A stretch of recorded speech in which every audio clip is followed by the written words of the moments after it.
রাত প্রায় ৩টে। নিরিবিলি রাস্তা পাশ দিয়ে হেঁটে যাচ্ছে একটা ছেলে। মুখটা দেখা যাচ্ছে না, কারণ মুখে মাস্ক পরা। হাতে কি যেন পেঁচিয়ে নিয়ে যাচ্ছে। এমন সময় সামনে থেকে দেখা যাচ্ছে একটা পুলিশের গাড়ি আসছে এইদিকে। এটা দেখে ছেলেটা প্রথমে ভয় পেলেও পরে আবার সামনের দিকে এগিয়ে যাচ্ছে। এদিকে পুলিশের গাড়িটাও আসতেছে এইদিকে। গাড়িটা ছেলেটার সামনে দিয়ে চলে গেল। এদিকে ছেলেটাও হাঁটতে হাঁটতে চলে যেতে লাগলো। এমন সময় পেছনে থাকা পুলিশের গাড়িটা থেমে গেল। গাড়ি থেকে বেরিয়ে আসলো একটা মেয়ে। দেখে মনে হচ্ছে লেডি পুলিশ অফিসার। পেছন থেকে ছেলেটাকে ডাক দিয়ে বলতে লাগলো, এই ছেলে, দাঁড়া বলছি ওইখানে। দৌড় দিলে গুলি করে দিব, দাঁড়া বলছি। পেছন থেকে পুলিশ অফিসারটার কথা শুনে দাঁড়িয়ে গেল ছেলেটা। এইদিকে লেডি পুলিশ অফিসার ছেলেটার সামনে গিয়ে জিজ্ঞেস করতে লাগলো, এই ছেলে, তোর হাতে ওইটা কি? আর কাপড় দিয়ে ঢেকে রেখেছিস কেন? দেখি এটা কি, আর তোর নাম কি? তাড়াতাড়ি বল। আমার নাম মিন্টু। আর ম্যাম, এটা এমনি ঢেকে রেখেছি। আমাকে যেতে দেন, আমার কাজ আছে। কাজটা শেষ করে আসতে হবে। মিঠু, তোমাকে ভালোভাবেই বলছি তাড়াতাড়ি দেখাও, তা না হলে আমার হাতে এই পিস্তলটা দেখছো, এটা দিয়ে গুলি করলে তোমার আর এখানে থাকা লাগবে না, সোজা উপরে চলে যাবে। আরে ম্যাম, এগুলো তো মাত্র সামান্য আমার কাছে। আর দেখে মনে হচ্ছে এটা খেলনা পিস্তল। সরেন তো সামনে থেকে। খেলনা পিস্তল নাকি একটু পরেই বুঝতে পারবি। আমি যেটা বলেছি এটা কর, তাড়াতাড়ি দেখা তোর হাতে কি আছে, তা না হলে গুলি করে দিব। দেন গুলি করে, আমিও দেখি আপনার কত বড় সাহস আমাকে গুলি করান। তাহলে দেখা। এই বলে মীরা মিন্টুর 2 পায়ে গুলি করে দিল। গুলি করতেই মিন্টুর সাথে সাথে মাটিতে লুটিয়ে পড়ল। হাত থেকে কাপড় দিয়ে মোড়ানো জিনিসটা পড়ে গেল মাটিতে। এটা দেখে মীরা দৌড়ে ওই জিনিসটা হাতে নিয়ে কাপড় মোড়ানো খুলতেই দেখতে পেল একটা সামান্য পুতুল খেলনার। এটা দেখে মীরা রাগী মুখ নিয়ে তাকালো মিন্টুর দিকে। এটা দেখে মিন্টু কি বলবে বুঝতে পারছে না। এমন সময় মীরা বলে উঠল, কি রে, এটা কি? তুই পুতুলকে এইভাবে কাপড় মুড়িয়ে নিয়ে যাচ্ছিস কেন? ম্যাম, এটা আমার ছোট্ট বোনের জন্য নিয়ে যাচ্ছিলাম।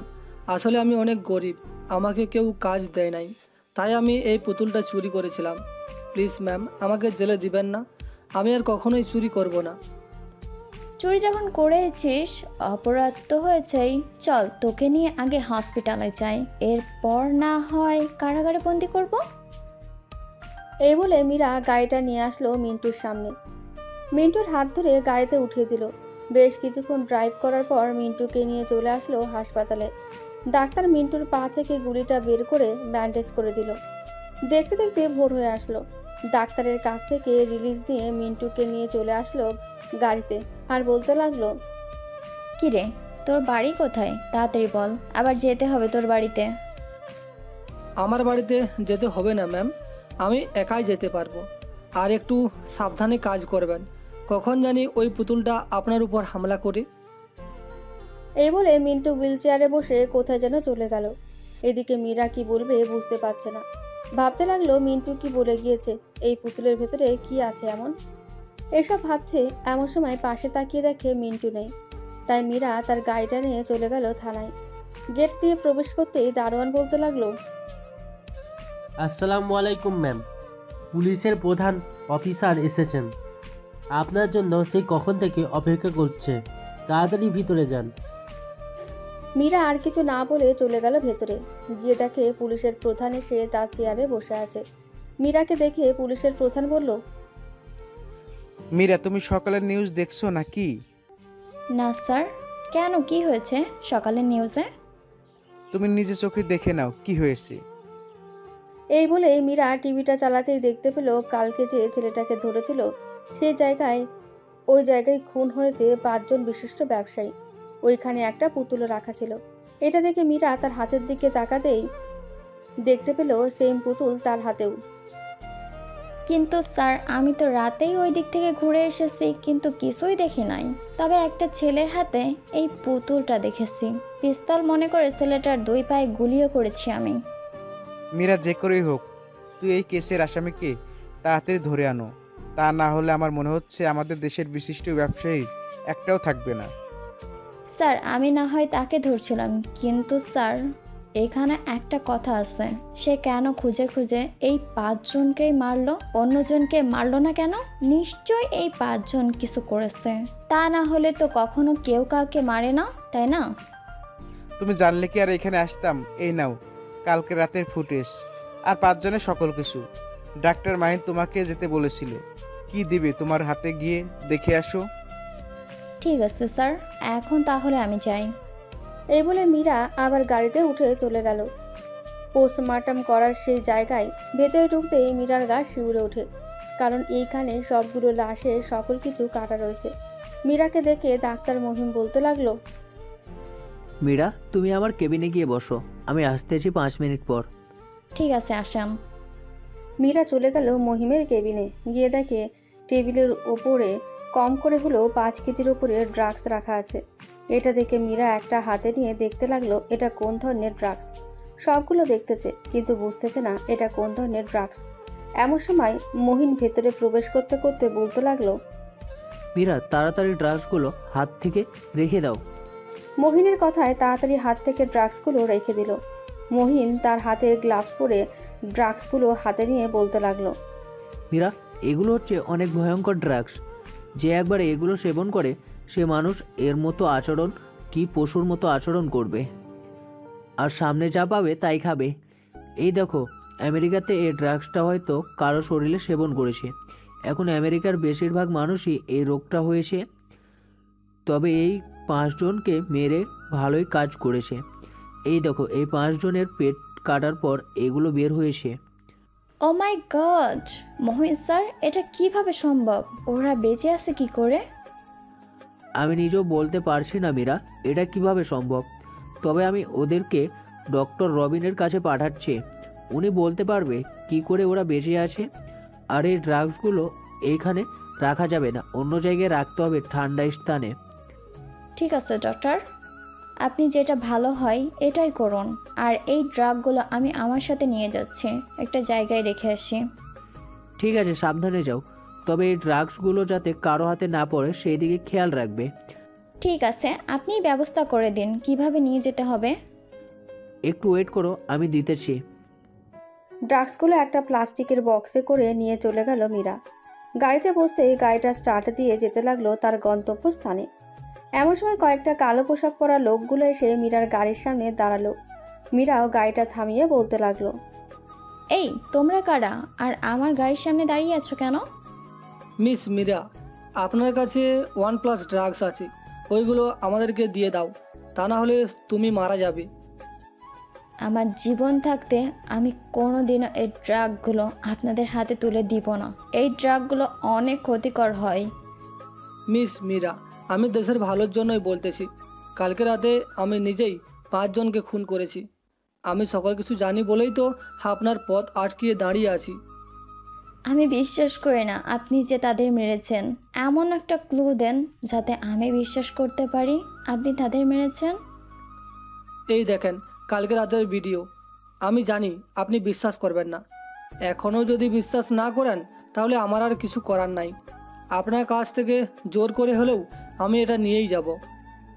আমার জীবন থাকতে আমি কখনোই এটা দিব না। এই বলে মীরা যেই তার কোমর থেকে পিস্তলটা বের করতে যাবে, এমন সময় ঘুমের স্প্রে দিয়ে মীরাকে অজ্ঞান করে গাড়িতে শুইয়ে দিল। এদিকে মিন্টু ফোন দিল থানায়।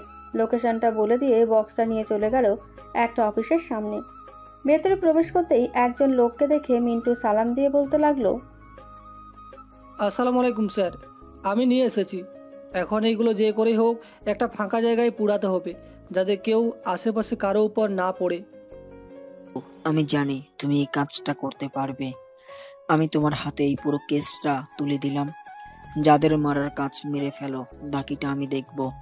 তবে হ্যাঁ, এই কেসটার মূলে যে আছে তাকে মারবে না, পুরো দেশের সামনে তাকে মারতে হবে আমাদের। আর মীরা তো জানোই কে। জানি না তো স্যার, মীরাকে? আর এইখানে মীরার কথা উঠতেছে কেন? মীরা হচ্ছে আমার ছোট মেয়ে, তার দিকেও খেয়াল রাখবে যাতে শত্রুরা মীরার কোনো ক্ষতি করতে না পারে। আর আগামীতে তুমি এই কর্নেলের চেয়ারে বসবে, আমি উপর মহলে বলে দিয়েছি। কিন্তু স্যার, এইখানে একটা কথা আছে। মীরা তো আপনার মেয়ে, ওনাকে বলেন যাতে এই কেসটা না ধরে। উনি সবসময় উল্টো কাজ করে। এই ড্রাগসগুলো উনি ওনার থানায় নিয়ে যাচ্ছিল। আমার জানার মতে ওই থানায় কেউ আছে শত্রুদের পরিচিত। তা না হলে কখনোই শত্রুরা আমার উপরে আক্রমণ করতো না গতকাল রাতে। তার মানে শত্রুরা জানতে পেরে গেছে তুমি এই কেসটা হ্যান্ডেল করতেছো? না স্যার, জানতে পারে নাই, তবে আশা করি জেনে যাবে। ঠিক আছে মিন্টু, তোমার যেটা ইচ্ছা এটাই করো। আমি মীরার সাথে কথা বলবো, তুমি চিন্তা করো না। ঠিক আছে স্যার, এখন তাহলে আমি এইগুলো নিয়ে যাই। এই ফয়সাল, আমার সাথে চল। ফয়সালকে নিয়ে মিন্টু অনেক দূরে চলে গেল। 2 ঘন্টা পথ পরে চালিয়ে একটা বড় জঙ্গলের ভেতরে ঢুকতে লাগলো দুজন। ভেতরে ঢুকছে এমন সময় ফয়সাল বলতে লাগলো, বাহ বাহ মিন্টু স্যার, আমি কখনোই ভাবতে পারি নাই অতি সহজেই আপনি এই কেসটা এগিয়ে যেতে পারবেন। তবে আপনার উপর বিপদ আছে, আমি এটা বলতেছি। আমাদের পেছনে লোক এসেছে, আপনি তাড়াতাড়ি এগুলো একটা কিছু করেন। মানে তুই আমাকে আগে বলিস না কেন? আমাদের পিছনে লোক এসেছে এইখানে? তোর মাথার বুদ্ধি কি কম হয়ে যাচ্ছে নাকি ফয়সাল? হা হা হা, আমাকে তুই এতই সহজ সরল ভেবেছিস মিন্টু? আমি শুধু এই সেনাবাহিনী অফিসার হয়েছি তোকে মারার জন্য, কারণ তুই মরে গেলে এই সেনাবাহিনীর পুরো টিম বরবাদ হয়ে যাবে। আমি মরার আগে তোকে একটা কথা বলে দিতেছি। আমার মতোই আরও 3 জন সেনাবাহিনীর অফিসার আছে। তুই বলেছিলি না আমাদের পেছনে লোক এসেছে? এই দেখ, তোর লোকেরা মাটিতে পড়ে আছে। ফয়সাল পেছনে তাকাতেই দেখতে পেলেও তার লোকেরা মাটিতে পড়ে আছে।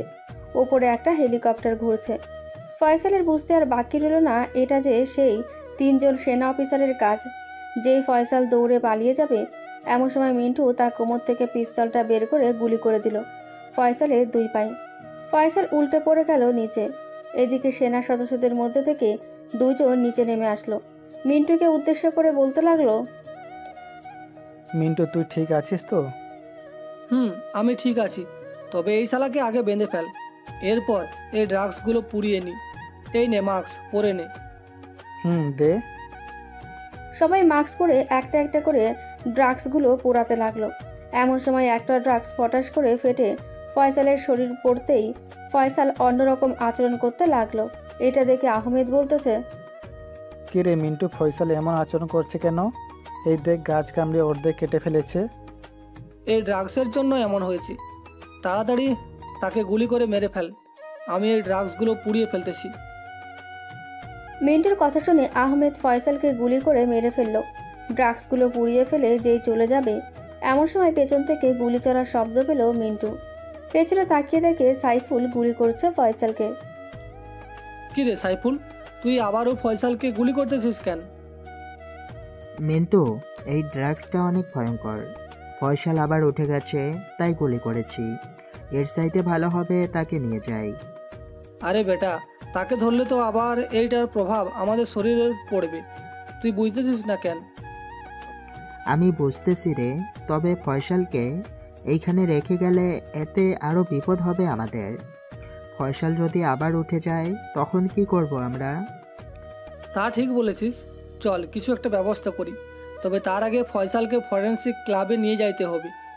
এই ড্রাগসের এত পাওয়ার কোথা থেকে আসলো ডাক্তাররা খুঁজে বের করবে। তাই হবে, চল।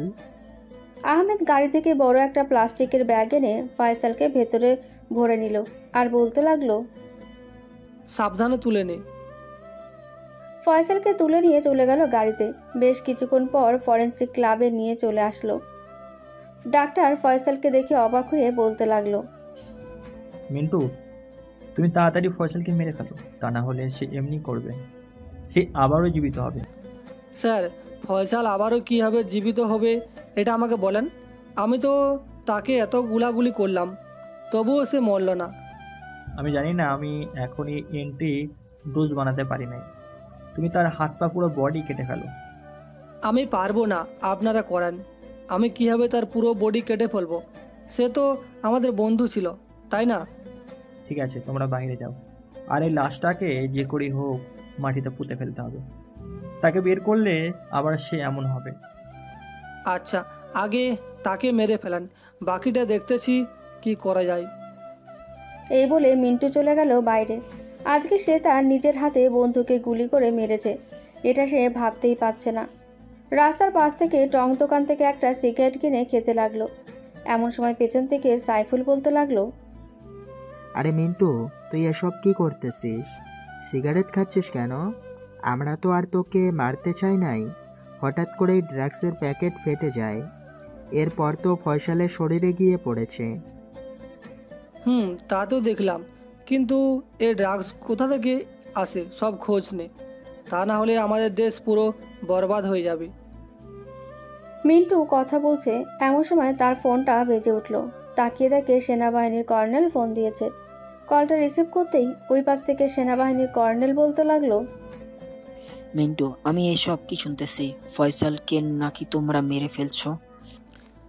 জি স্যার, ফয়সালের শরীরে ড্রাগস পড়েছিল, সে পাগলের মতো আচরণ করছিল, তাই তাকে মেরে ফেলেছি। আর স্যার, ফয়সালও সেই লোকদের সাথে জড়িত ছিল যারা এই কাজ করত। ভাবছিলাম ফয়সালের কাছ থেকে সব কিছু জেনে যাব, কিন্তু আর জানা হলো না। ফয়সাল তো মারাই গেল। এখন আর এসব ভেবে কাজ হবে না, তুমি তোমার কাজ করতে থাকো। ফয়সালের কথা মাথা থেকে ছিঁড়ে ফেলে দাও। এই বলে মিন্টু ফোনটা কেটে দিয়ে ভেতরে চলে গেল। গিয়ে দেখে ফয়সালকে 6 টুকরো করেছে। মিন্টুর চোখে পানি। এটা দেখে রবিন বলতে লাগলো, মিন্টু, কিছু করার নেই, তুমি যত তাড়াতাড়ি সম্ভব তত তাড়াতাড়ি ফয়সালকে মাটিতে পুঁতে ফেলো। ঠিক আছে স্যার, এখন রাখছি তাহলে। ফয়সালকে নিয়ে চলে গেল ফয়সালদের বাড়িতে। ফয়সালকে দেখে তার মা বাবা সবাই কান্না করছে। রাতে ফয়সালকে নিয়ে কবর দিয়ে আসলো। দেখতে দেখতে কেটে গেল 2টি দিন। এই 2 দিন কিছুই কাজ করলো না মিন্টু। রাতে বসে আছে মিন্টু, তার টিমের সাথে বসে আছে। এমন সময় তার ফোনটা বেজে উঠল। তাকিয়ে দেখে অচেনা নাম্বার। এটা দেখে সাইফুল বলতে লাগলো, মিন্টু, এটা কার নাম্বার? এইটাতে তো আমরা ছাড়া আর কেউ ফোন দিতে পারে না, সে কিভাবে দিল?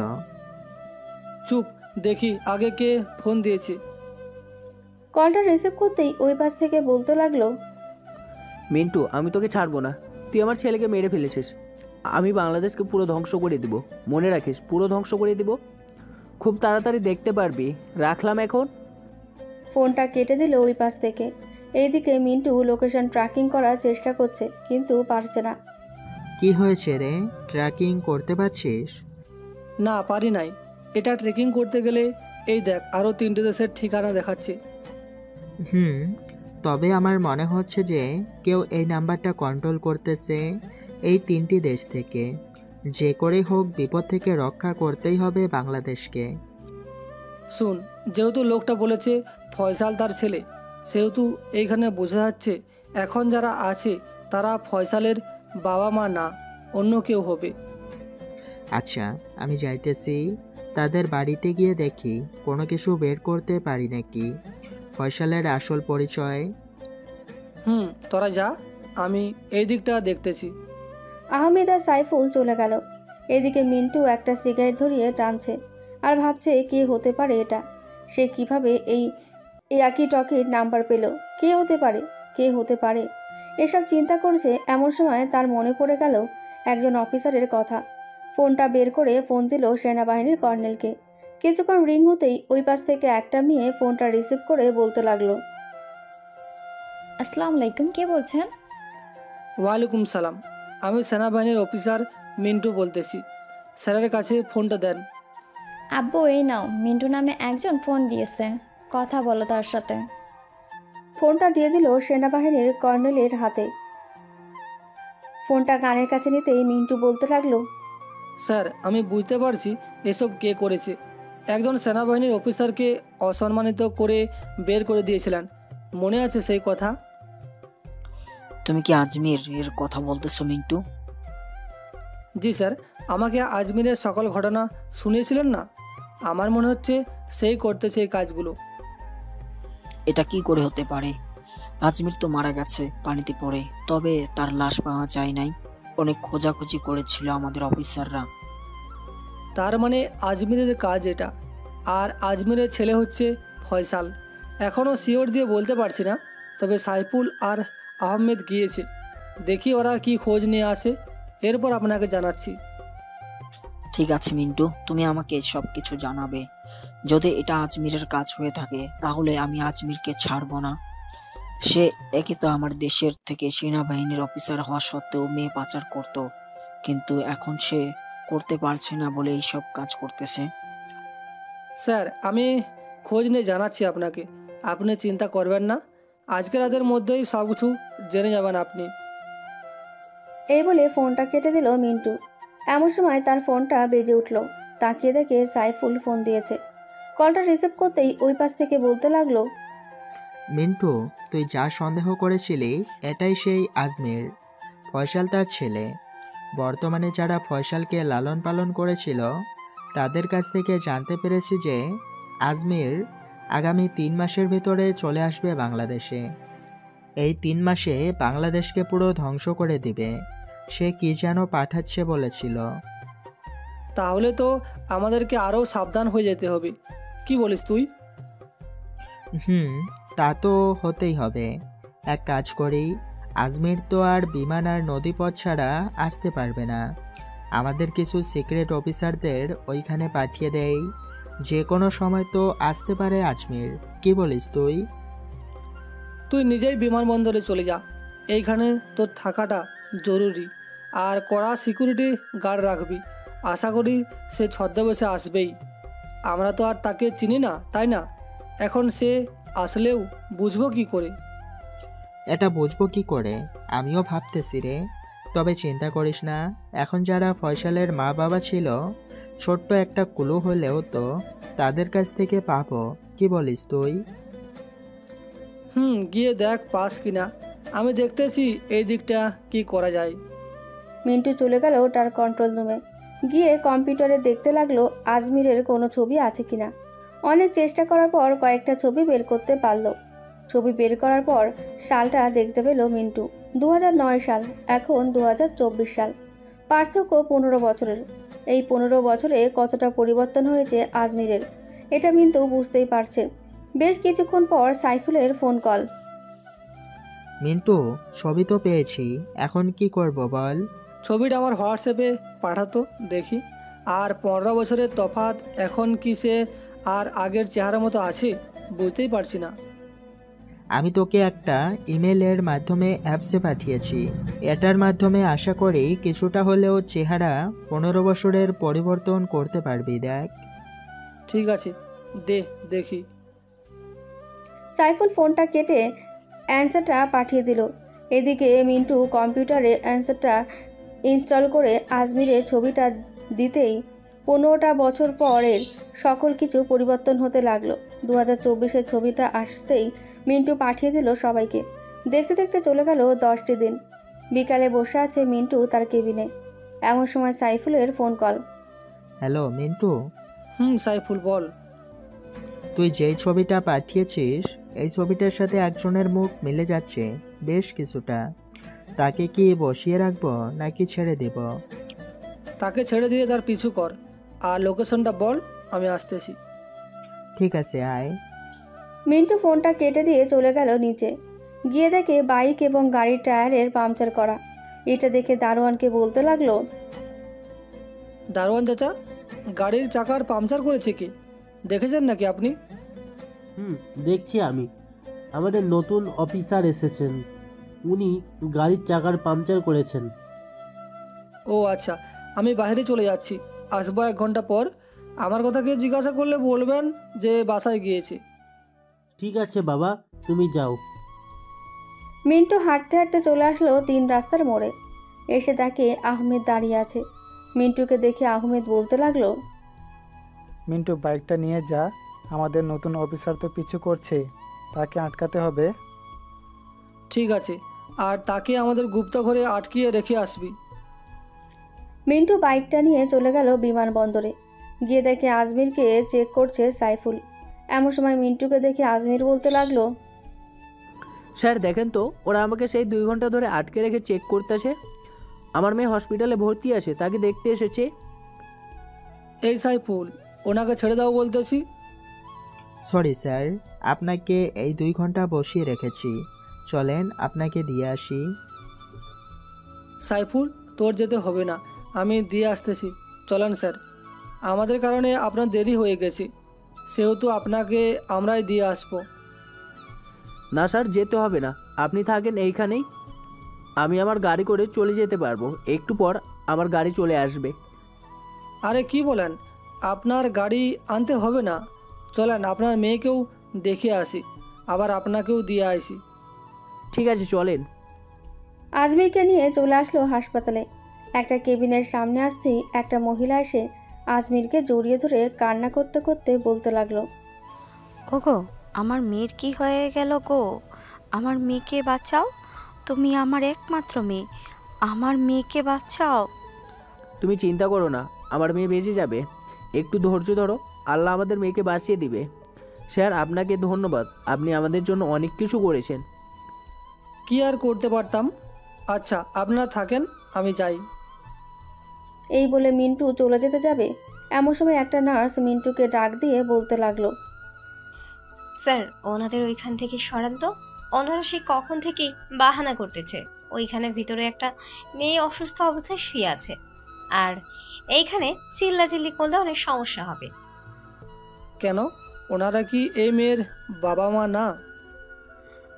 না তো, ওনারা এই মেয়ের বাবা মা না। ওই যে একটা মহিলা কালো বোরকা পরে আর কালো শার্ট পরা লোক বসে আছে না, ওই লোকগুলো হচ্ছে এই মেয়ের মা। ওনারা জানি না কে। ও আচ্ছা, আপনি আপনার কাজ করেন, আমি দেখতেছি কি করা যায়। এই বলে মিন্টু চলে গেল আবার আজমিরের কাছে। মিন্টুকে দেখে আজমির কিছুটা ভয় পেয়ে বলতে লাগলো, স্যার, আপনি আবার এসেছেন এইখানে? আপনার সাথে কথা ছিল, একটু যদি আসতেন তাহলে খুব ভালো হতো। স্যার, চলেন। মিন্টু আজমিরকে নিয়ে চলে আসলো বাইরে, গাড়িতে উঠিয়ে দিয়ে বলতে লাগলো, স্যার বেশি কিছু বলবো না, আপনি প্লিজ বাংলাদেশের এত বড় ক্ষতি করবেন না। আপনার ছেলেকে তো আমরা মারতে চাই নাই, আপনার ছেলের গায়ে আপনার ড্রাগসগুলো পড়েছে, এই কারণেই সে মারা গেছে। এতে আমাদের অপরাধটা কি একবার বলবেন? মিন্টু, তুমি আমাকে চিনে ফেলেছো, আমি জানি। তোমাকে বলতেছি, তুমি তোমার মেজর স্যারের সাথে কথা বলেছি, তোমার মেজর স্যারের কাছে এই ড্রাগসের অ্যান্টিডোট পাঠিয়েছি, কিন্তু সে তোমাকে কিছুই বলে নাই। আমি তাকে মেরে আমার ছেলের মৃত্যুর প্রতিশোধ দেব। আজমির স্যার, এত উত্তেজিত হবেন না, আগে আমাকে সব কিছু বুঝতে দেন, এরপর আমি না হয় স্যারের কাছে জিজ্ঞাসা করব কেন এমনটা করেছে উনি। তোমার স্যার সেনাপ্রধান হওয়ার জন্য আমাকে মিথ্যা মামলায় ফাঁসিয়েছে। আমি সাংবাদিকদের বলেছিলাম আমি নাকি মেয়ে পাচার করতে গিয়ে তার হাতে মারা পড়েছি, আর লাশ নদীতে পড়ে কোথায় চলে গিয়েছে। কিন্তু স্যার তো বলেছে আপনি নাকি মেয়ে পাচারকারীর সাথে যুক্ত ছিলেন, এই কথাটা কি মিথ্যে ছিল নাকি সত্যি ছিল? কথাটা সত্যি ছিল, কিন্তু ওইখানে মিথ্যা কিছুই ছিল না। কারণ হচ্ছে, যে মেয়ে পাচার করতো সে আমার ছোটবেলার বন্ধু ছিল, আর সে আমার বোনের জামাই। এখন আমি আমার বোনের দিকে তাকিয়ে তাকে অ্যারেস্ট করতে পারি নাই। অ্যারেস্ট করলেও ছেড়ে দিতাম, কারণ আমার বোনটা ছিল বোবা। একমাত্র সে সোহেল আমার বোনের সকল কিছু বুঝতো, অন্য কেউ না। এখন বুঝতে পেরেছি সকল কিছু। আচ্ছা, আর একটা কথা জিজ্ঞাসা করব, উত্তর দিবেন তো? তোমার হাতে যখন ধরা পড়ে গিয়েছি, উত্তর দেব না কেন, বলো। কি প্রশ্ন করবে, করতে পারো। ফয়সাল আপনার ছেলে কি করে হলো, এটা আমাকে একটু বলবেন? আর আপনার স্ত্রী কোথায় আছে এখন? ফয়সালকে জন্ম দেওয়ার সময় আমার স্ত্রী মারা যায়, তখন আমি একজন সেনাবাহিনীর অফিসার ছিলাম। ফয়সাল হওয়ার 1 মাস পর ক্যাম্পে থেকে অর্ডার আসে যে আমাকে মিশনে যেতে হবে। আমি যেতে চাই নাই, কিন্তু আমাকে জোর করে পাঠানো হয়েছে 3 মাসের জন্য। আমি বেশি কিছু না ভেবে আমার বন্ধু রাশেদ চৌধুরীর কাছে ফয়সালকে দিয়ে যাই। 3 মাস পর যখন আমি ফেরত আসি, তখন আমাকে অ্যারেস্ট করা হয় আর মিথ্যা মামলায় জেলের ভিতরে ঢুকিয়ে দিই। তবে মীরা নামের একটা মেয়ে আছে, তুমি জানো সে কার সন্তান? আমাদের কর্নেল স্যারের সন্তান। কেন, কি হয়েছে? না, ভুল। তোমার কর্নেল স্যার কখনোই বাবা হতে পারবে না, সে নিজে জানে না। তাই একদিন রাতে রাশেদ চৌধুরী মানে আমার বন্ধুর বউকে অপারেশন করেছিল, তখন তোমার কর্নেল স্যার আমার বন্ধুর মেয়েকে চুরি করে নিয়ে যায়, আর নার্সরা এসে খবর দেয় যে আমার বন্ধুর মৃত বাচ্চা হয়েছে। এরপর থেকে আমার বন্ধুর স্ত্রী এসব শুনে কোমায় চলে যায়। পরে 2 বছর পর জ্ঞান ফিরে ওনার। এখন তো সব কিছুই জানো। সব কিছুই বুঝলাম আর শুনলাম। এখন মীরাকে তার আসল বাবার কাছে ফিরিয়ে দিতে হবে। আর আমার কর্নেল স্যারকে শাস্তি দিতে হবে, আমি বুঝে গেছি। তোমার যত ধরনের হেল্প লাগে আমি করব, তুমি শুধু মুখ ফুটে বলবে আমি কি লাগবে, বলার সাথে সাথে হাজির করব সকলকে। এসো। স্যার, এখন কোনো কিছু করার দরকার নেই। আপনি এক কাজ করেন তো, রাসেল চৌধুরীকে ফোন দিয়ে একটা জায়গায় আনেন যেখানে কোনো মানুষ থাকবে না। চল, আজকে তোমাকে একটা বিচে নিয়ে যাব, ওইখানে গিয়ে সকল কিছু জানতে পারবে। ঠিক আছে স্যার, চলেন। আজমির আর মিন্টু চলে গেল বিচে। গিয়ে কিছুক্ষণ বসে রইল। বেশ কিছুক্ষণ পর রাশেদ চৌধুরী আসলো। আজমিরকে দেখে বুকে জড়িয়ে নিয়ে বলতে লাগলো, বন্ধু, আমাকে মাফ করে দিস রে। আমি তোর ছেলেকে বাঁচিয়ে রাখতে পারি নাই, তোর কথাটা রাখতে পারি নাই। আমাকে মাফ করে দিস বন্ধু। বন্ধু, এখানে তো কোনো অপরাধ নেই। তোর যা অপরাধ সব হচ্ছে ওই সেনাবাহিনীর কর্নেলের। তাকে তো আমি ছাড়বো না কখনোই, তাকে আমি খুন করব, খুন, এই বলে রাখলাম। শান্ত হ বন্ধু, আমি জানি তুই রেগে আছিস অনেক ওর উপর। আমিও রেগে আছি, সে আমার মেয়েকে নিয়ে গেছে। আমি আমার স্ত্রীকে খুঁজে পেয়েছি, 2 বছর পর কোমা থেকে ফিরেছে। আমি তো তাকে ছেড়ে দিব না। আপনারা দুইজন একটু চুপ করবেন, আমাকে একটু ভাবতে দেন, আমি দেখি কি করা যায়। আপনারা একটু চুপচাপ বসেন। মিন্টুর কথা শুনে দুজন চুপ করে বসে রইল। এদিকে মিন্টু ভাবতে লাগলো কি করবে। বেশ কিছুক্ষণ ভাবার পর ফোনটা বের করে ফোন দিল মীরাকে। কিছুক্ষণ পর মীরা আসলো আর বলতে লাগলো, এই ছেলে, এখানে নাকি খুন করা হয়েছে একজনকে, তুমি কি কাউকে দেখেছো? দেখেছি ম্যাম, আপনি আমার সাথে আসেন। এই বলে মিন্টু মীরাকে নিয়ে চলে আসলো রাশেদ চৌধুরী আর আজমিরের কাছে। আজমিরকে দেখে মীরা তার পিস্তলটা বের করে আজমিরের দিকে তাক করতেই মিন্টু বলতে লাগলো, মিস মীরা, আমি একজন সেনাবাহিনীর অফিসার, আপনাকে ডেকেছি অন্য একটা কারণে। আপনি একটু বসেন। আপনার সামনে এত বড় একজন অপরাধী, তাকে আপনি ছেড়ে দিয়েছেন? এটা কিভাবে হয়? আপনি ছেড়ে দিলেও আমি তাকে কখনোই ছাড়বো না। আমি ছেড়ে দিই নাই, আর উনিও এইখান থেকে কখনোই যাবে না। আচ্ছা, একটা কথা বলেন তো, আপনি আমাদের কর্নেল স্যারের মেয়ে তো নাকি? অবশ্যই, আমি আপনার কর্নেল স্যারের মেয়ে। কেন, কি হয়েছে? তেমন কিছু না। আমাদের কর্নেল স্যার আপনার বাবা না, আপনার বাবা হচ্ছে উনি। মানে কি বলছো এসব? আমি তো তোমার কথার আগা মাথা কিছুই বুঝছি না। আমার কথা বুঝবেন না, আপনার বাবাকে গিয়ে বলবেন আপনার মেডিকেল রিপোর্টটা দেখাইতে, আর আপনার মাকে গিয়ে বলবেন যে আপনাকে তো পেট থেকে বের করতেছে, তখন নিশ্চয়ই পেট অল্প হলেও কেটেছে, ওই কাটা চিহ্নটা দেখাইতে। আমি জানি দেখাতে পারবে না, কারণ সে আপনার বাবা মা না। আপনার বাবা হচ্ছে উনি, আর আপনার মা হচ্ছে ওনার স্ত্রী। আমি আপনার কথার আগামাথা কিছুই বুঝছি না। আমার বাবা কি করে উনি হলো? আপনার বাবা কি করে হলেন এটাই জিজ্ঞাসা করতেছেন তো? তাহলে শুনেন। এরপর মীরা সব কিছু শুনলো তিনজনের কাছ থেকে। সব শুনে মীরা কান্না করে দিয়ে রাশেদ চৌধুরীকে জড়িয়ে ধরে বলতে লাগলো, আব্বু, আমাকে মাফ করে দাও, আমি তোমাকে চিনতে পারি নাই। মা, এখন তো চিনতে পেরেছিস। চল, আজকে তোকে তোর মায়ের কাছে নিয়ে যাব। তোর মা তোর ফেরার অপেক্ষায় বসে আছে সে কবে থেকে। ধন্যবাদ মিন্টু, তুমি আমার মেয়েকে ফিরিয়ে দিয়েছ। ধন্যবাদ দিতে হবে না, আমার আরও কাজ আছে, আমাকে আরও কাজ করতে হবে। মীরা, তুমি কর্নেল স্যারের সামনে কিছুই বলবে না। আস্তে আস্তে সকল প্রমাণ বের করে এরপর কর্নেল স্যারকে ধরবো। ঠিক আছে আব্বু, চলো এখন যাই তাহলে। আপনি তুইও চল আমাদের সাথে আমাদের বাসায়। আর বন্ধু, প্লিজ দেশের কোনো ক্ষতি করিস না, এটা তোর কাছে অনুরোধ লইল।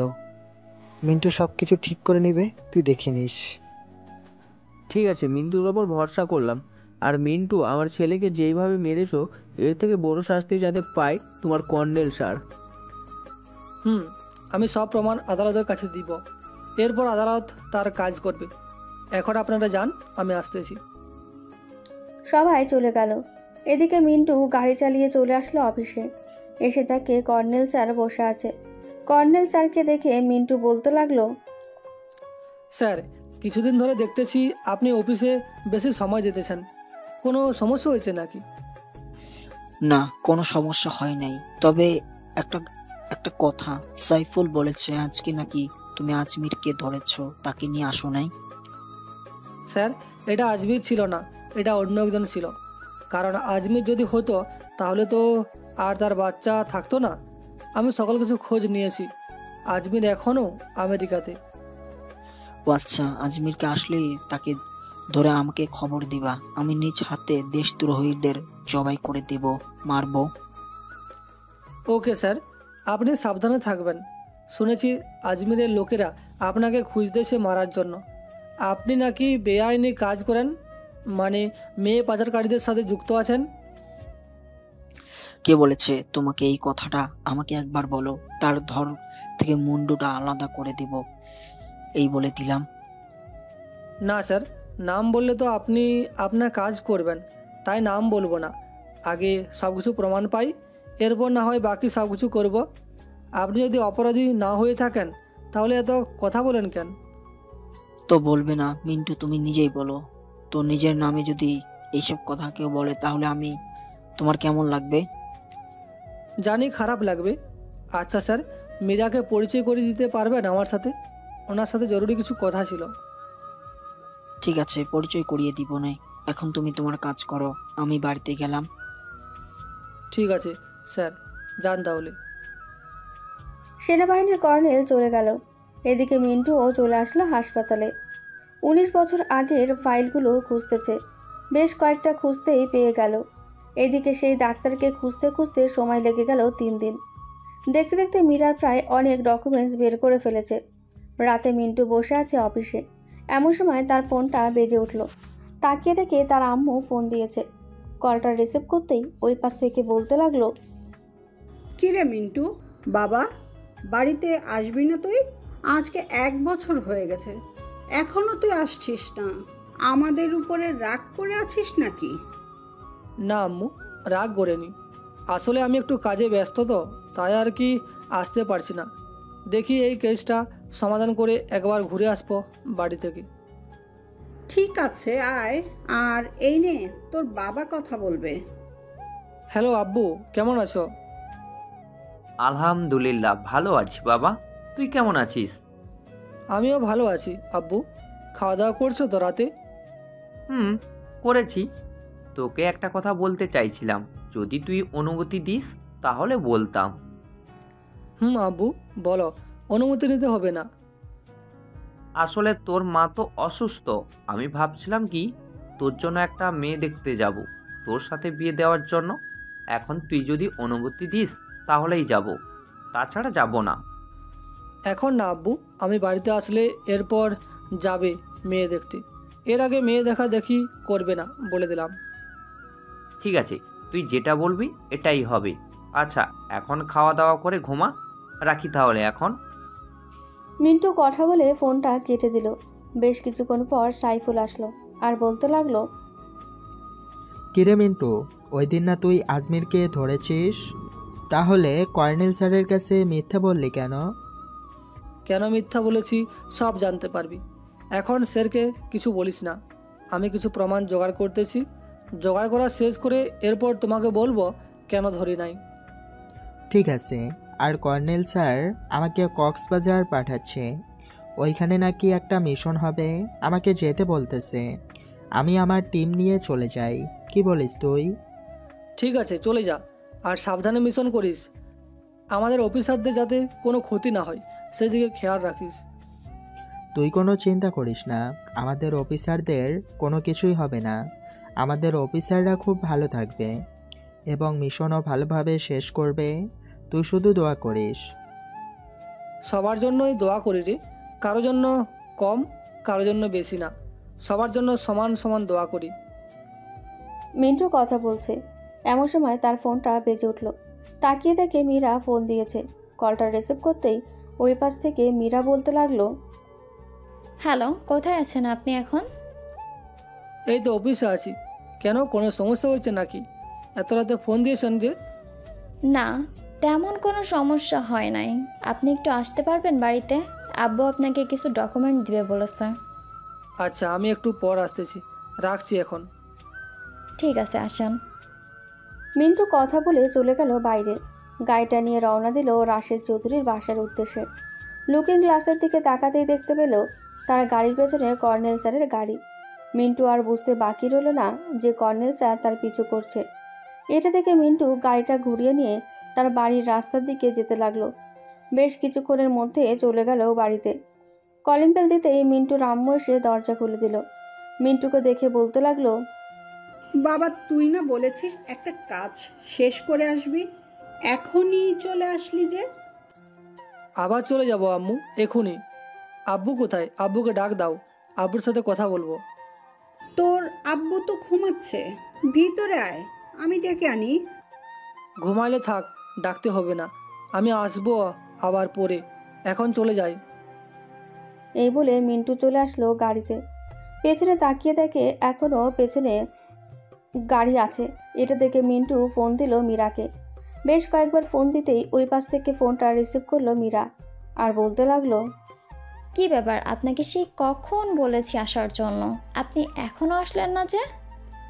আমার পেছনে কর্নেল স্যার পিছু করেছে, আমি আসতে পারবো না, কালকে আসবো আমি। এখন আবার অফিসে চলে যাইতেছি। ঠিক আছে, যান তাহলে, আর সাবধানে থাকবেন। আপনার সাথে আমারও কিছু কথা আছে, আসলে বলতাম। ঠিক আছে বলেন, এখন রাখলাম তাহলে। মিন্টু ফোনটা রেখে দিল। বেশ কিছুক্ষণ পর চলে আসলো অফিসে।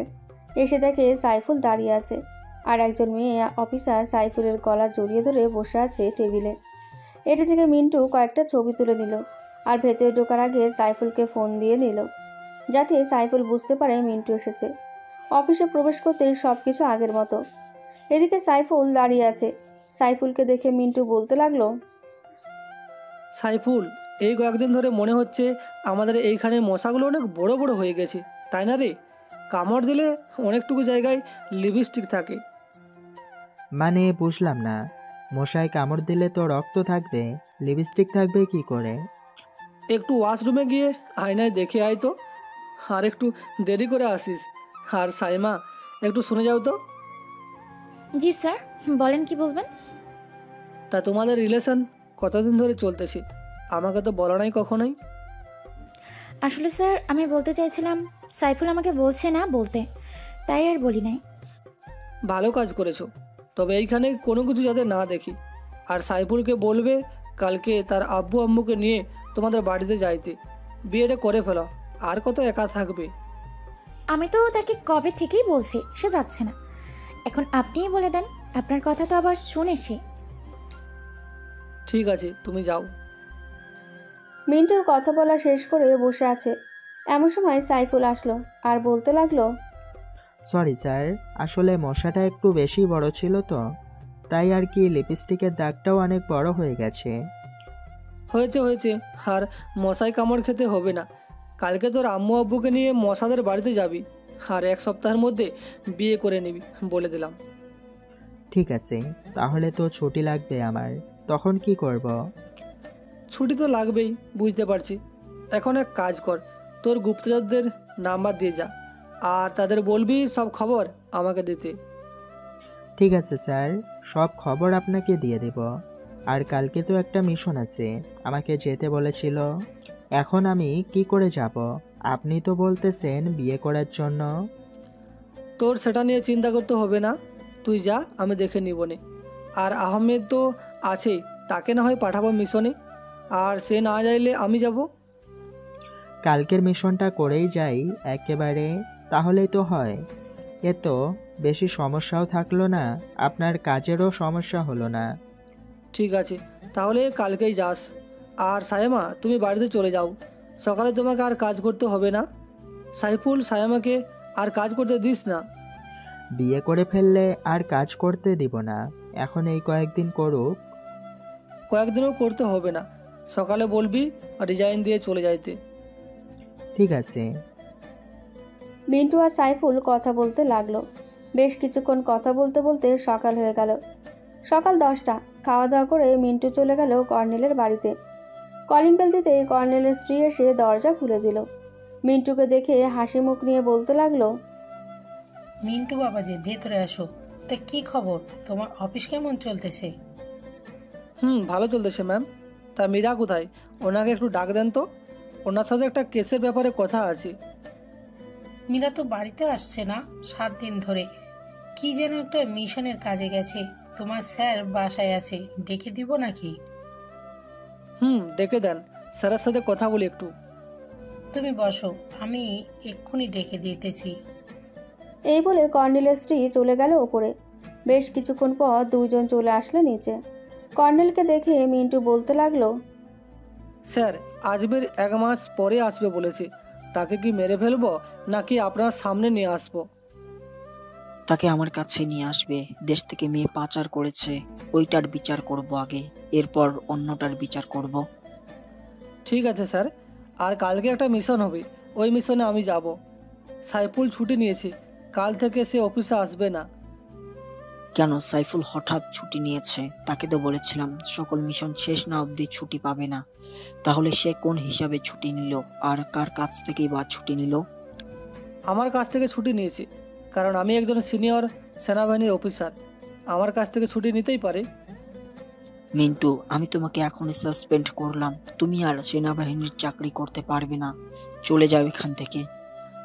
স্যার আমাকে সাসপেন্ড তো করে দিয়েছেন, একটা কথা বলে রাখি, আমি সকল প্রমাণ নিয়েই ফিরব।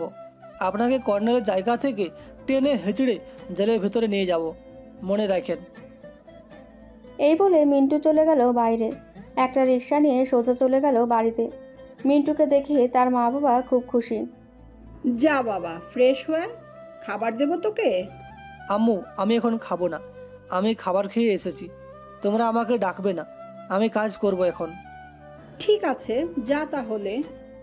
মিন্টু চলে গেল তার রুমে। ফ্রেশ হয়ে ফোনটা বের করে ফোন দিল মীরাকে। ওই পাশ থেকে কলটা রিসিভ করে মীরা বলতে লাগলো, হ্যালো, কে বলছেন? আমি মিন্টু বলতেছি মীরা। ও আচ্ছা, তা আপনার অকিটকি কোথায়? আপনি না বলেছেন আজ আসবেন? আমাকে সেনাবাহিনীর অফিসার থেকে সাসপেন্ড করে দেওয়া হয়েছে। তুমি আজমির স্যার আর রাশেদ চৌধুরীকে নিয়ে আমাদের বাসায় চলে আসো, আমি অ্যাড্রেস মেসেজ করে দিয়েছি।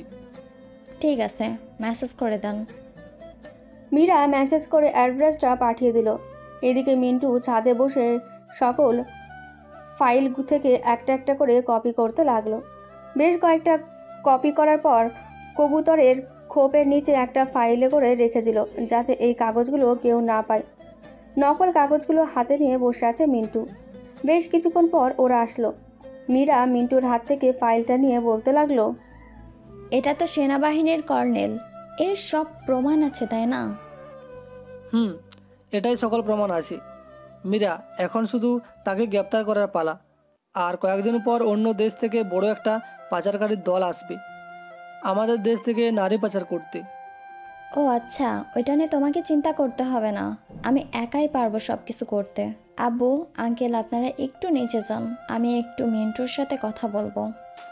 ওরা চলে যেতে মীরা মিন্টুর গলায় হাত রেখে বলতে লাগলো, আমি তোমাকে ভালোবাসি মিন্টু।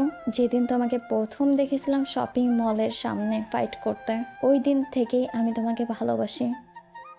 বুঝলাম তুমি আমাকে ভালোবাসো, তবে এখন আমি ভালোবাসতে পারবো না। কিছুদিন পর আমি বিয়ে করব। যদি বিয়ে করতে চাও তাহলে আমার আম্মুর সাথে কথা বলতে পারো। ঠিক আছে, আমি কথা বলবো তোমার আম্মুর সাথে। এখন আমি যাই। মীরা চলে গেল। এদিকে মিন্টু চলে আসলো রুমে। বেশ কিছুক্ষণ পর আজমির আসলো। দরজাটা বন্ধ করে মিন্টুর কাছে আসতেই আজমির বলতে লাগলো, মিন্টু, কয়েকদিন ধরে দেখতেছি যে মীরা কেমন যেন চেঞ্জ হয়ে গিয়েছে। আমার কাছ থেকে অনেক তথ্য নিয়ে গিয়েছে আর তোমার কর্নেলের কাছে পাঠিয়ে দিচ্ছে। ও আচ্ছা, এর জন্য তো স্যার আমাকে বের করে দিয়েছে। চিন্তা নেই, দেশ থেকে একটা মেয়েও পাচার হবে না, আর সবাইকে শাস্তি দেওয়া হবে, চিন্তা করো না। তাই যেন হয়। আর আমি চাইছিলাম কি আমার সেনাবাহিনীর অফিসার হতে। আমাকে কি আবার সেনাবাহিনীর অফিসার বানানো যাবে? বানানো যাবে না কেন? আপনার বয়স এখনও 45 পার হয় নাই, হতে পারবেন। আগে আমাদের স্যারকে শেষ করে নিই, এরপর প্রধানমন্ত্রীর সাথে কথা বলে আমি নিজেই আপনাকে সেনাবাহিনীর অফিসার হিসেবে ঘোষণা করব। ঠিক আছে মিন্টু, এখন যাই তাহলে, আমি কালকে কথা হচ্ছে। মীরা সবাইকে নিয়ে চলে গেল। এদিকে মিন্টু তার ঘরে বসে আছে। এমন সময় তার ফোনটা বাজতে লাগলো। ফোনের স্ক্রিনে তাকাতেই দেখতে পেল তার গুপ্তচর ফোন দিয়েছে। কলটা রিসিভ করতেই ওই পাশ থেকে বলতে লাগলো, স্যার, আজকে রাতে সেনাবাহিনীর কর্নেল আপনার বাড়ির উপর হামলা করবে। আপনি আপনার মা বাবাকে নিয়ে কোনো একটা নিরাপদ স্থানে চলে যান। ধন্যবাদ তোমাকে খবরটা দেওয়ার জন্য। এখন রাখো তাহলে, কাজ আছে অনেক। এই বলে মিন্টু ফোনটা কেটে দিল। বেশ কিছুক্ষণ পর মিন্টু চলে গেল বাইরে। গেট থেকে রাস্তায় বের হতেই দেখতে পেল দূরে দুই পাশে দুইটা গাড়ি দাঁড়িয়ে আছে। এটা থেকে মিন্টু আবার চলে আসলো ঘরে। গ্যারেজে ঢুকে তার গুপ্ত ঘরের সকল কিছু ঠিকঠাক করে চলে আসলো বাড়ির ভেতরে, আর বলতে লাগলো, আব্বু আম্মু, আজকে রাতে আমাদের বাড়িতে হামলা হবে। তোমাদের দুইজনকে আমাদের সেই গুপ্ত ঘরে চলে যেতে হবে, কারণ তোমরা উপরে থাকলে তোমাদের উপর আক্রমণ করতে পারে। বাবা, তুইও চল আমাদের সাথে। আমরা তোকে হারাতে চাই না, তুইও চল আমাদের সাথে। আম্মু, আমার কিছুই হবে না, আমাকে নিয়ে চিন্তা করতে হবে না তোমাদের। আমি একজন সেনাবাহিনীর অফিসার, ভুলে যেও না। একাই 100 জনের সাথে মারপিট করতে পারবো। জানি তো বাবা, তবুও ভয় হয়। তুই আমাদের একমাত্র ছেলে, তোকে হারাতে চাই না আমরা। আমাকে নিয়ে চিন্তা করতে হবে না বললাম তো।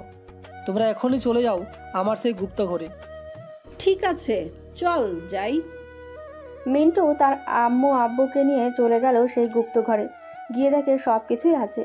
মিন্টু তার মা বাবাকে সব কিছু দেখিয়ে দিয়ে চলে আসলো বাইরে। এসে থেকে একজন লোক গেটের নিচ দিয়ে বারবার রুকে দিচ্ছে। এটা দেখে মিন্টু কিছুই বলল না, গাড়িটা নিয়ে চলে গেল বাইরে। মিন্টুর পিছু পিছু সেই দুটো গাড়িও যেতে লাগলো। বেশ কিছুক্ষণ পর মিন্টু চলে আসলো একটা বাড়ির সামনে। এসে দেখে তার বন্ধু দাঁড়িয়ে আছে। তাকে দেখে গাড়ির ভেতর থেকে একটা চিরকুট ছুঁড়ে মারলো তার দিকে। সাথে সাথে গাড়িটা স্টার্ট করে চলে আসলো ওইখান থেকে আবার বাড়িতে। রাতে মিন্টু শুয়ে আছে তার রুমে। ঘড়ির দিকে তাকিয়ে দেখে রাত 11:45 বাজে। এটা দেখে মিন্টুর জানালার পাশে এসে দাঁড়িয়ে দেখতে লাগলো কেউ আছে কিনা। বাইরে তাকিয়ে দেখে কয়েকজন লোক ভেতরে প্রবেশ করছে। এটা দেখে মিন্টু তার ড্রয়ার থেকে পিস্তল দুটা বের করে সাইলেন্সার লাগিয়ে নিয়ে তার কোমরে একটা আর প্যান্টের ভেতরে একটা রেখে দিল। কিছুক্ষণ পর কয়েকজন লোক এসে মিন্টুর 2 পা এবং 2 হাতে ধরে ফেলল। বেশ কিছুক্ষণ পর সেনাবাহিনীর কর্নেল আসলো, সাথে মীরাও। মীরাকে দেখে মিন্টু বলতে লাগলো, বাহ মীরা বাহ, আমি কখনোই ভাবতে পারি নাই তুমি এই কাজটা করবে। তুমি একজন পুলিশ অফিসার হয়েও তুমি এই কাজটা করতে পারলে, আমি ভাবতে পারছি না। আমাকে ক্ষমা করে দিও মিন্টু। আমি আমার বাবা মাকে এত বছর পর পেয়ে তাদের হারাতে চাই না। আমি এর জন্য তোমার কাছ থেকে সকল কিছু নিয়ে আমি দিয়ে দিলাম। আমাকে মাফ করে দিও। এই তোদের দুজনের নাটক বন্ধ করতো। তোদের নাটক দেখতে আর ভালো লাগছে না। 19টি বছর ধরে খাইয়ে পরিয়ে মানুষ করেছি, আর তুই কিনা আমাকে জেলে ঢোকানোর ব্যবস্থা করেছিলি। তুমি যেমন তোমাকে তেমন করা জরুরি, তাই না? তুমি খুব খারাপ একটা মানুষ, তাই তোমাকে একটু জেলে দিতে চেয়েছিলাম, কিন্তু পারলাম না। আমাকে আর পাবিও না। এই দুজনকে বেঁধে ফেলতো। আজকে রাতেই এই দুজনকে মারবো। শালাদের তরতাজা রক্ত না দেখলে আমার চোখে ঘুম আসবে না। বুঝতে পারছি। তাড়াতাড়ি মেরে ফেল আমাকে, আমি মরতে চাই। আরে এত পাগল হচ্ছিস কেন?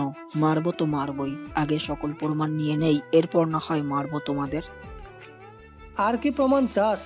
সব প্রমাণ তো দিয়েই দিয়েছি।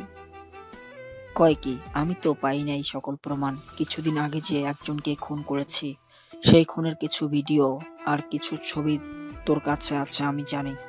তাড়াতাড়ি বলতেছি দিয়ে দে, তা না হলে কিন্তু তোমাকে এক্ষুনি উপরে পাঠিয়ে দিব পাঠিয়ে। তবে একটা কথা মনে রাখিস, আর কিছুক্ষণ এই বাড়িতে থাকলেই তোকে ধরে নিয়ে যাবে। ওই দেখ চলেও এসেছে হেলিকপ্টার। বাইরের দিকে তাকাতেই চারিদিকে 4টে হেলিকপ্টার ঘোরাঘুরি করছে।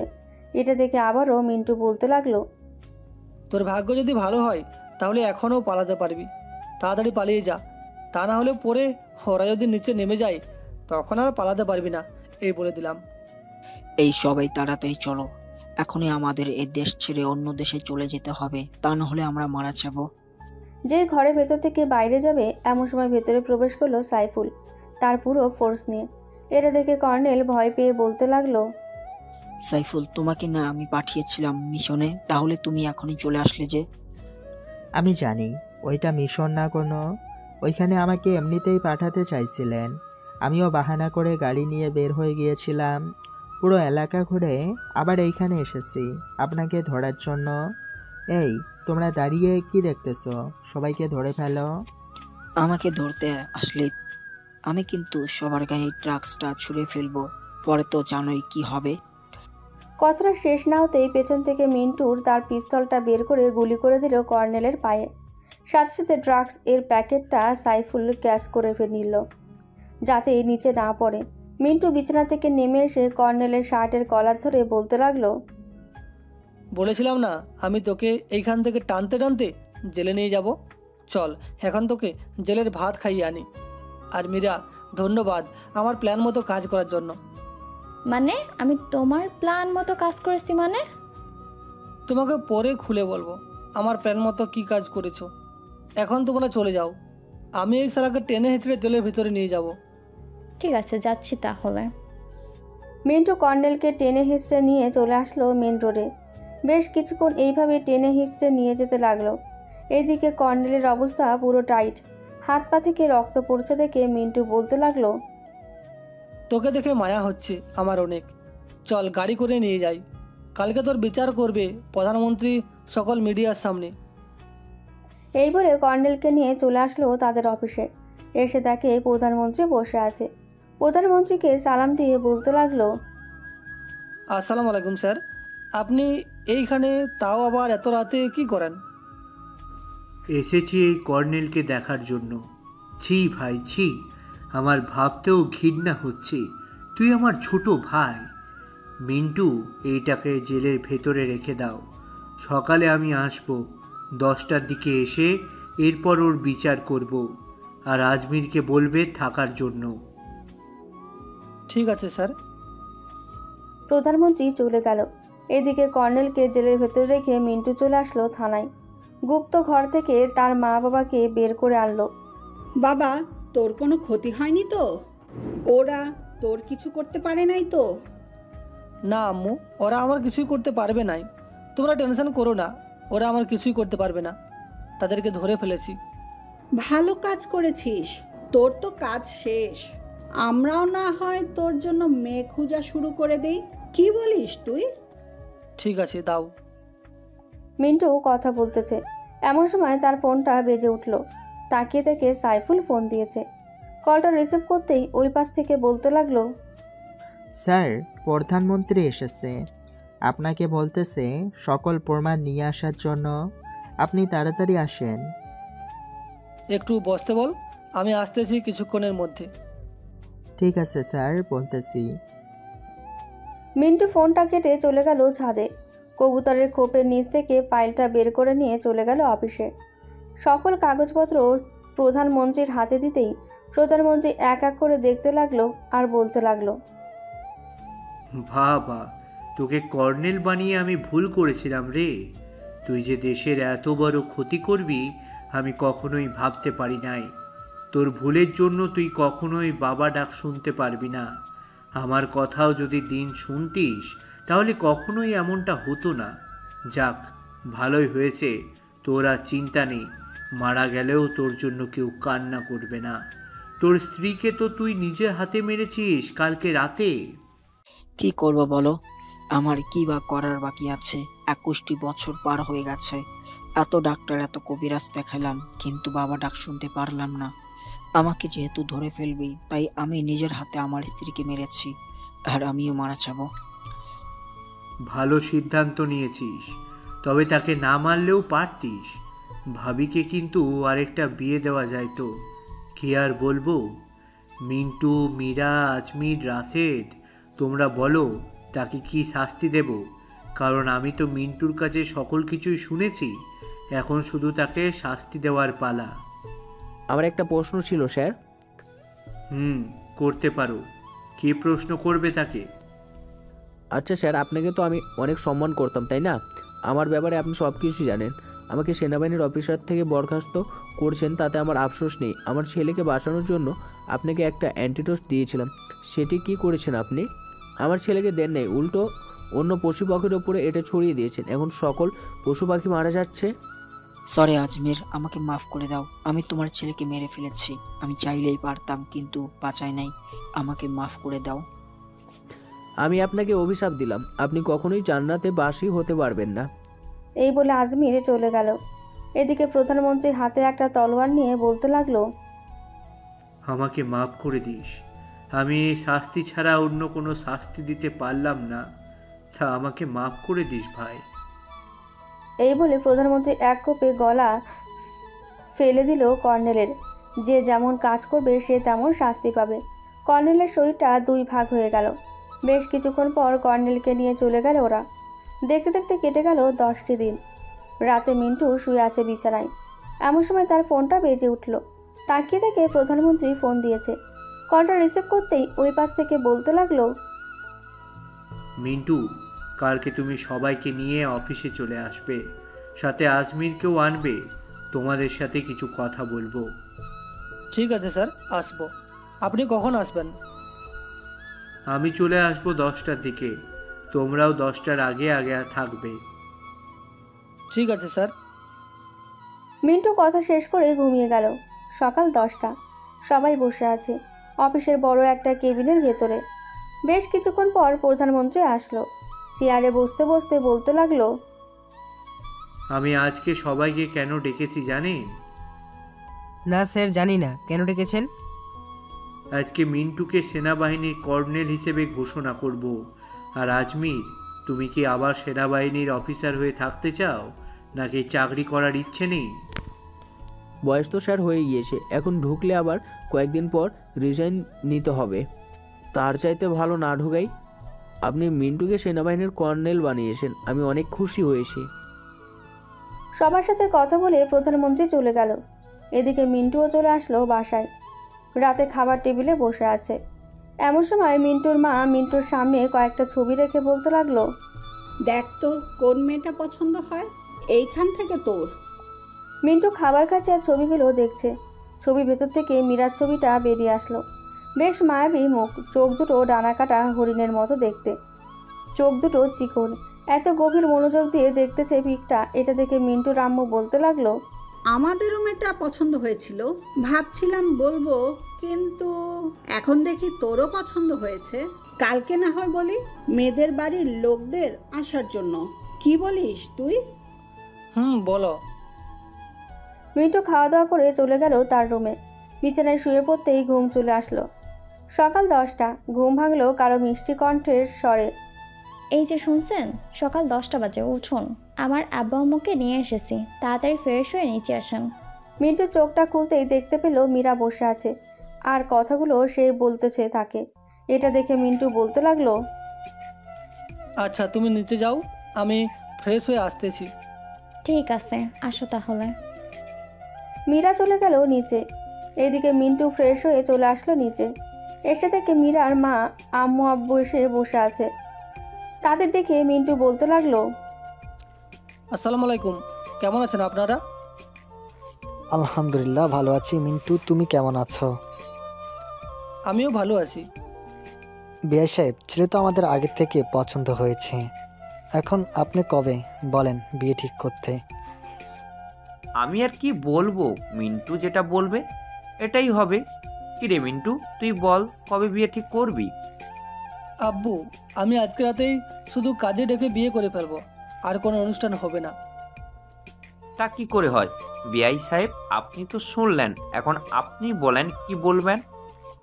মিন্টু যেহেতু কোনো অনুষ্ঠান করবে না বলল, তাহলে না করাই ভালো। আজকে রাতে তাদের বিয়ে হবে, কি বলেন আপনারা? ঠিক আছে, আজকে রাতেই বিয়ে হবে তাদের। সবাই খাওয়া দাওয়া করে আড্ডা দিতে লাগলো। কখন যে বিকেল বেরিয়ে রাত হয়ে গেল খেয়াল নেই কারো। বাড়িতে রান্নার আয়োজন চলতেছে সবার জন্য। রাতে খাওয়া দাওয়া শেষ করে বসে আছে। ঘড়ির দিকে তাকিয়ে তাকিয়ে রাত 11টা বেজে গেছে, কিন্তু কাজী আসার খবর নেই। এটা দেখে মীরা বলতে লাগলো, আব্বু, আজকে কি কাজী আসবে না, নাকি রাত তো 11টা বেজে গেছে?